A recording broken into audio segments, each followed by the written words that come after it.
C'est une petite entreprise dans l'Oise qui envisage de conquérir le monde tellement elle rencontre du succès. Son créneau, la production d'insectes, alors non pas pour les manger, mais pour qu'ils deviennent des animaux de compagnie. Reportage d'Anne-Claire Le San et d'Alexandre Dupont. Pour son anniversaire, Samuel a eu un cadeau original.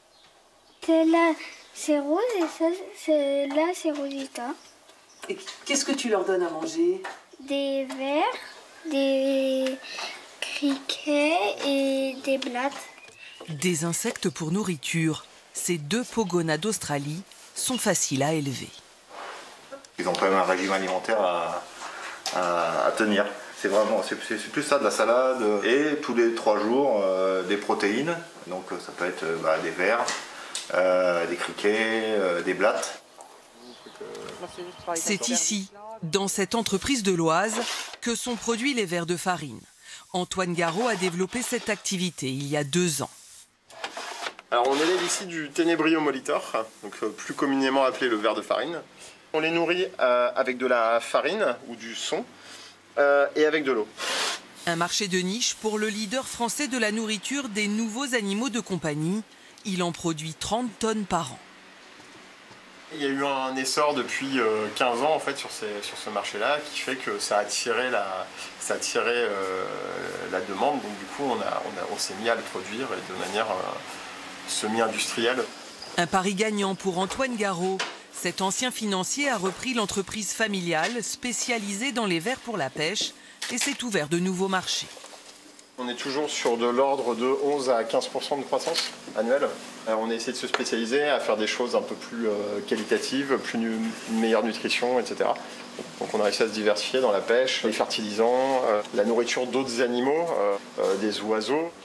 Et pour conquérir de nouveaux marchés internationaux, Antoine Garot innove en permanence. Direction la chambre froide, avec sa dernière création qu'il est le seul à proposer en France.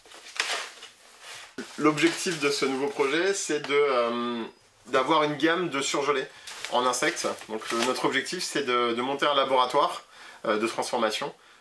Et après, on pourrait les conditionner dans des pochettes comme celle-ci pour pouvoir après les mettre à l'export un peu partout dans le monde. Un projet qui devrait se réaliser d'ici 2022. Antoine Garot compte doubler ses effectifs en embauchant 4 salariés pour expédier ces insectes aux nouveaux animaux de compagnie qui essaiment aux 4 coins de la planète.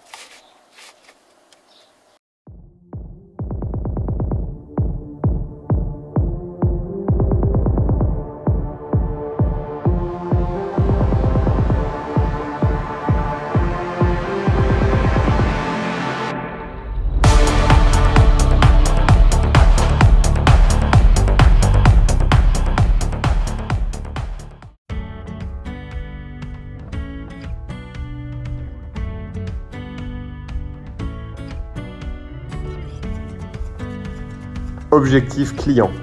Faire revenir les clients partis sur Internet et dans les bourses reptiles dans vos enseignes. Pour ce faire, nous avons lancé le concept de vente en ligne de gros conditionnement d'insectes, avec livraison uniquement en relais animalerie. Vous bénéficiez ainsi d'un flux client qualifié dans vos points de vente. Objectif conversion. Grâce à notre concept, les grands collectionneurs de reptiles ou d'oiseaux reviennent dans vos points de vente. C'est le moment de leur vendre les produits qui voyagent très mal par la vente par correspondance. Terrarium et autres produits fragiles.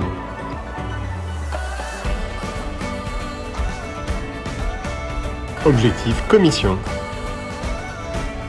Pour chaque colis livré, le point de vente reçoit une rémunération.